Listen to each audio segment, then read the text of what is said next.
Morning बच्चों, मैं कक्षा 8 में विषय गुजराती पाठ है, काव्य है 7 पगले पगले। ये काव्य पढ़ाने के लिए जा रही हूँ। पगले पगले काव्य का कवि का नाम क्या है? संत बाल। नाम क्या है? संत बाल। उसका जन्म 26/8/1904। उसका जन्म कब हुआ था? संत बाल का 26/8/1904 में। उसका मृत्यु कब हुआ था? 26/3/1982। उसका मृत्यु कब हुआ था? 26/3/1982। संत बालનો જન્મ મોરબી તાલુકામાં આવેલા ટોળ ગામમાં થયો હતો। संत बाल का जन्म कब हुआ था?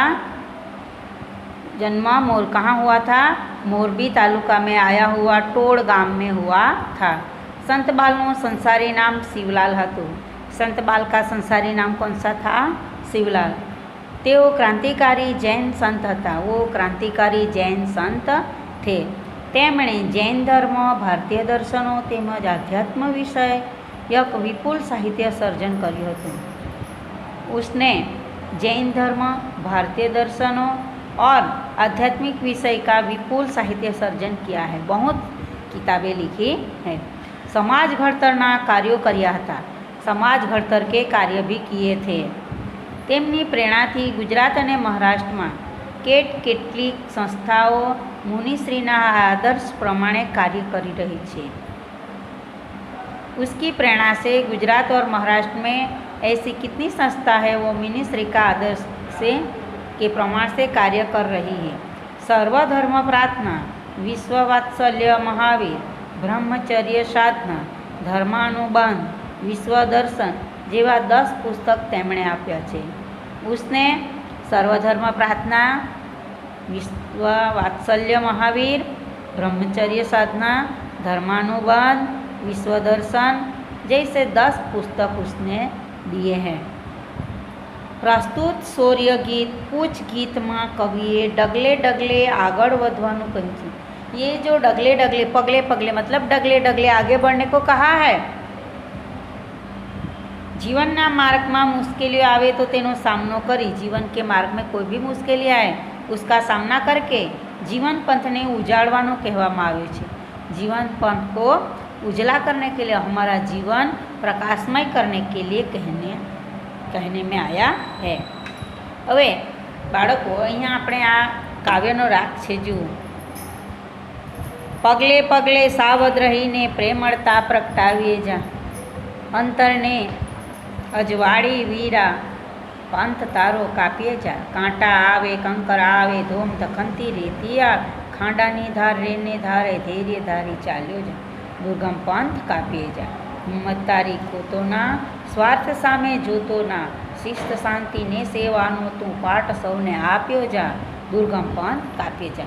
तो उसका काव्य जो है, ये काव्य का राग है। देखो, पगले पगले सावध रहीने प्रेमळता प्रगटावे जा, पगले पगले सावध रहीने प्रेमळता प्रगटावे जा, अंतरने अजवाड़ी वीरा पंथ तारो काप्ये जा, अंतरने अजवाड़ी वीरा पंथ तारो काप्ये जा, कांटा आवे कंकर आवे धोम धखनती रेती आवे, खांडानी धारे ने धारी धैर्य धरी चाल्यो जा, दुर्गम पंथ कापे जा, पगले पगले सावध रहीने प्रेमळता प्रगटावे जा, हिम्मत तारी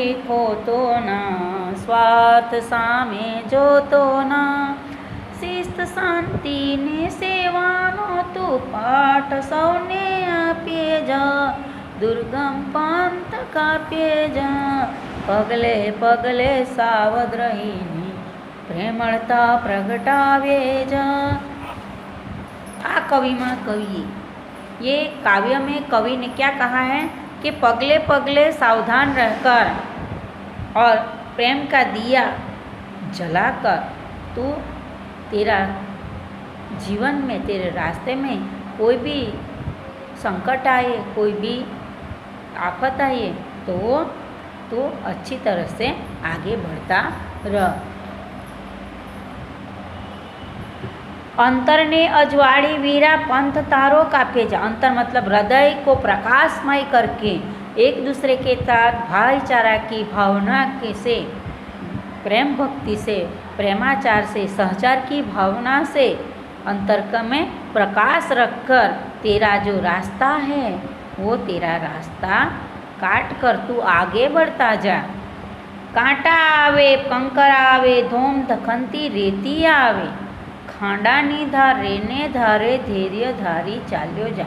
रास्ते में कांटा आएगा, कंकर आएगा और बहुत सूर्य की गर्मी पड़ेगी तो भी खांडानी धारे तलवार की धार पर चलना पड़े ऐसा समय भी आएगा तो भी तू धीरज रख कर तू ये दुर्गम पंथ पे, दुर्गम रास्ते पे आगे बढ़ता जा। दुर्गम पंथ कापे जा, ये कठिन मार्ग है, कठिन समय है, आफत का समय है तो भी तू आगे बढ़ता जा, क्योंकि मन में धीरज रखकर। हिम्मत तारी खोतो ना, स्वार्थ सामे जोतो ना। तू कभी भी तेरी हिम्मत खोना नहीं है और अपने स्वार्थ के लिए भी अपने सामने देखना है नहीं। शिस्त शांति ने सेवानो तू पाठ सौने आपे जा। तू नियमबद्ध शिस्त में रहकर शांति से सेवा का पाठ तू कर और ये पाठ तू सभी को एक सीख मिले, दूसरे लोगों को ऐसी सीख तू सबको देता हुआ चला जा। दुर्गम पंथ कापे जा और तू जीवन में तेरा जो दुर्गम पंथ है, कठिन समय है, वो कठिन रास्ता है, वो रास्ते पे तू मार्ग रख कर आगे बढ़ता चला जा। तो ये काव्य में कवि ने क्या कहा है कि पगले पगले सावधान, अपने हर एक पगला, हर एक डग को सावधानी से, सावधानी पूर्वक आगे बढ़ने के लिए उसको भाईचारा की लागणी से आगे तू बढ़ता जा। तेरे चलने के रास्ते पर कंकर भी आएगा, पत्थर भी आएगा, कांटा भी आएगा, बहुत गर्मी का धूप भी होगा, बहुत गर्मी भी होगी और ऐसा समय भी आएगा कि तलवार की धार पर धीरे धीरे पैर रखकर तो धीरज रखकर जीवन में वो कठिन समय है वो भी तू पसार कर देगा। हिम्मत कभी भी खोना नहीं और अपने स्वार्थ के सामने देखना भी नहीं है। शिस्त रखकर, नियम में बद्ध होकर, शांति रखकर वो सभी की सेवा करते करते तो सभी की सेवा कर, अपनी ज़िंदगी पूरी कर और ये पाठ जो है, ये जीवन जीने की रीति जो है वो सबको दिखाता हुआ तो कठिन समय में कैसा रास्ता कटना, कठिन समय में किस तरह से जीना, ये सीख तो सभी को देता हुआ आगे बढ़ता जा। तो बच्चों ये उस कार्य का अर्थ है। अभी शब्द समझौती देखते हैं। धोम शुक्रिया, सखत तड़को, खांडो तलवार, धैर्य धीरज, दुर्गम मुश्किल मार्ग, शिस्त, आज्ञा के नियम में रहो ते, भाषा सच्चा।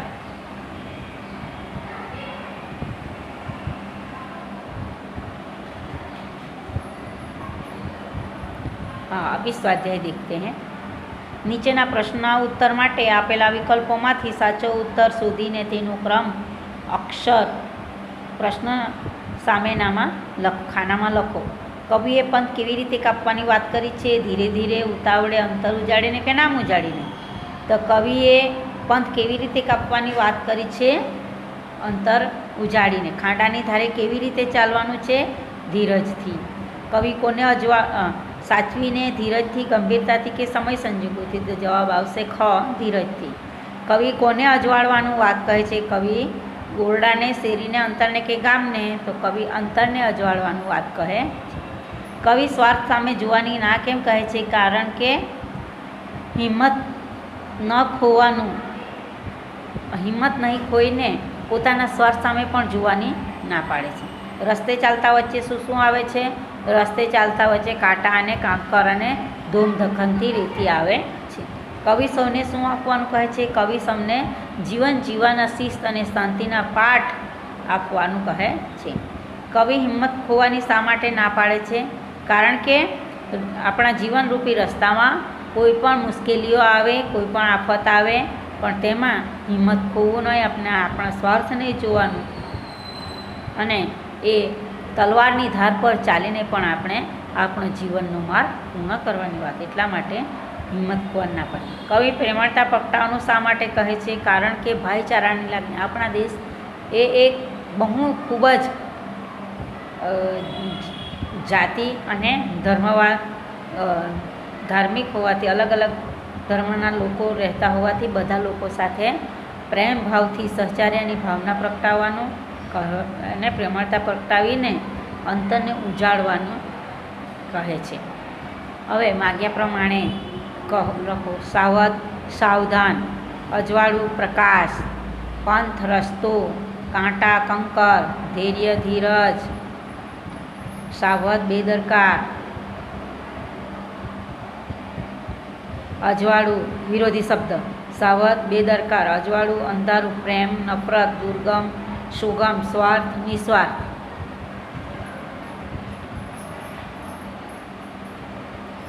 નીચેના શબ્દોને શબ્દકોશના ક્રમમાં ગોઠવી તેનો શબ્દકોશમાંથી અર્થ શોધવાનો. ધૈર્ય, પ્રેમળતા, શિસ્ત, પાદર, કંકર, હિંમત, પ્રસ્તુત, અપેક્ષા, ગાંસડી, જ્ઞાન, ક્ષમા અને ત્રિવિધિ. એ તમારે કક્કાવારી પ્રમાણે તમારે અહીંયા જાતે આ પ્રશ્ન કરવો. નીચેની પંક્તિના શબ્દો આડાવડા થઈ ગયા તેને યોગ્ય ક્રમ. સાવધ પગલે રહીને પગલે જ આપણે સાવધ પગલે પગલે 1 2 પગલે પગલે સાવધ રહીને પ્રેમળતા પ્રગટાવીએ જા. પગલે પગલે સાવધ રહીને પ્રેમળતા પ્રગટાવીએ જા. હિંમત તારી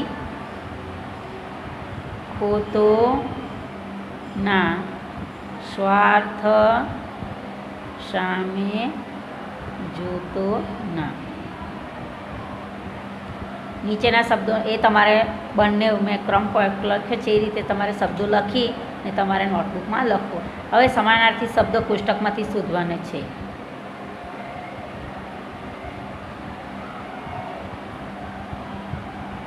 સભર એટલે ભરપૂર, પંથ રસ્તો, સ્તંભ થાંભલો, આજીજી વિનંતી, નિર્ભય નીડર, જોર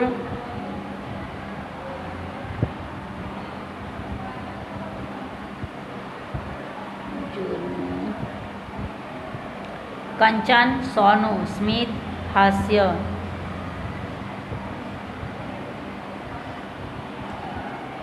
જોર કરવું,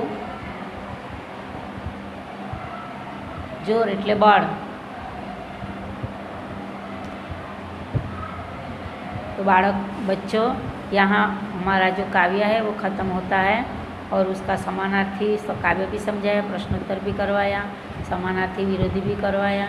अभी तुम लोग को ये प्रश्न 4 का प्रश्न 3 और 4 खुद करना है कक्कावारी के हिसाब में 3 का, और चौथा प्रश्न है उसमें क्रम वाइज लिखना है. धन्यवाद.